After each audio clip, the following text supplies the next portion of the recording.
নমস্কার, this advocate Charita from Kolkata high court. এখন যেটা সবচেয়ে বড় প্রবলেম প্রত্যেকটা জীবনে মানুষের, প্রত্যেকটা বিবাহিত মানুষের মধ্যে, যেটা হচ্ছে স্বামী স্ত্রী ডিভোর্স। জিনিসটা এতটাই বেড়ে গেছে যে সুপ্রিম কোর্টও পর্যন্ত পাস হয়ে যে এত ডিভোর্সের কারণটা কিসের জন্য। মানে আজকাল কোর্টে অন্য কোনো মামলা নেই, কলকাতায় বলুন আউট অফ কলকাতা বলুন, আজকে শুধু একটাই মামলা, সেটা ডিভোর্স, মেনটেনেন্স আর আপনার ডাউরি, ডোমেস্টিক, এইসবই চলে। আর কোনো কেস কলকাতায় খুঁজে পাওয়া যায় না। কলকাতা কেন, আমাকে অন্য কোনো স্টেটেও খুঁজে পাওয়া যায় খুব কম। রেপ, মার্ডার এইসব অনেক কম, বেশি এখন এইসব চলে।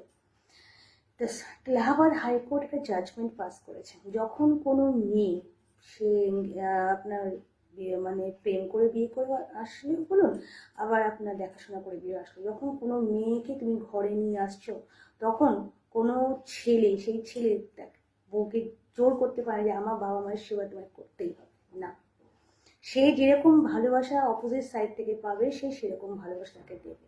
সে যদি মনে করে, তার শাশুড়ি যদি মনে করে আমি আমার বউকে নাচাবো, তো বউ রাইট আছে তার সামনে শাশুড়িকে নাচানো।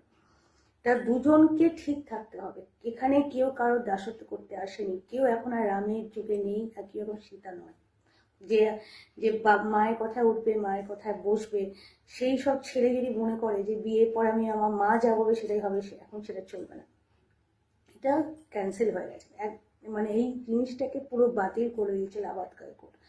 যে যদি ওয়াইফের কোনো কথা, ওয়াইফকে যদি এমন কোনো কথা বলা হয় শাশুড়ির তরফ থেকে, যেটা মনে হয় তাকে হার্ট করে কথা বলেছে, স্বামী যদি সবার সামনে তার স্ত্রীকে অপমান করে, তো স্বামী সেই ওয়াইফের লিগাল রাইট আছে to make complaint against the family.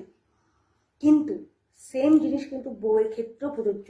যদি সে মনে করে যে আমি আমার শাশুড়িকে, শ্বশুর মশাইকে, আমার স্বামীকে আমি ডিস্টার্ব করবো, আমি কেন, অনেকে থাকে বিয়ে করে শুধুমাত্র বিয়ে করে ওরা শুধুমাত্র মেনটেন্যান্সের জন্য, জানে বিয়ে করার পর মেনটেন্স ফাল করবো, ডিভোর্স নেবো, আর একটাকে বিয়ে করবো, এরকম। এখানে মেয়েদের ব্যবসা, এটা কিছু করতে হবে, কি করবে। এখন একটা বিয়েটাও কোনটা একটা ব্যবসা পরিণত হয়েছে।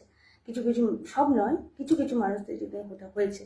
তো তারা কি মনে করে আমি যখন থেকে আসবো, আমি জানেন 1 বছর না হলে ডিভোর্স পিটিশন ফাইল করা যায় না।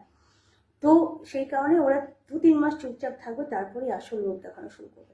তো এরকম পরিস্থিতিতেও পুরো শাশুড়ি শ্বশুর রাইট আছে, পুলিশে না গিয়ে ডিরেক্টলি আপনি কোর্টে পিটিশন করতে পারেন অ্যাজ এ সিনিয়র সিটিজেনশিপ নিয়ে, যে আমার সাথে এরকম চলছে, আমার ওয়াইফে, আমার ছেলের বউ আমার সাথে এরকম করছে, যার জন্য হচ্ছে কোর্টে দ্বারস্থ হচ্ছে। সেই ক্ষেত্রে কি করবে, কোর্ট সেই বউকে ঘর থেকে বার করার রাইট আছে, কিন্তু উইথ কোর্ট পারমিশন। আপনি নিজে পারবেন না, বা আপনি আপনার ছেলেকে দিয়ে বলাতে পারবেন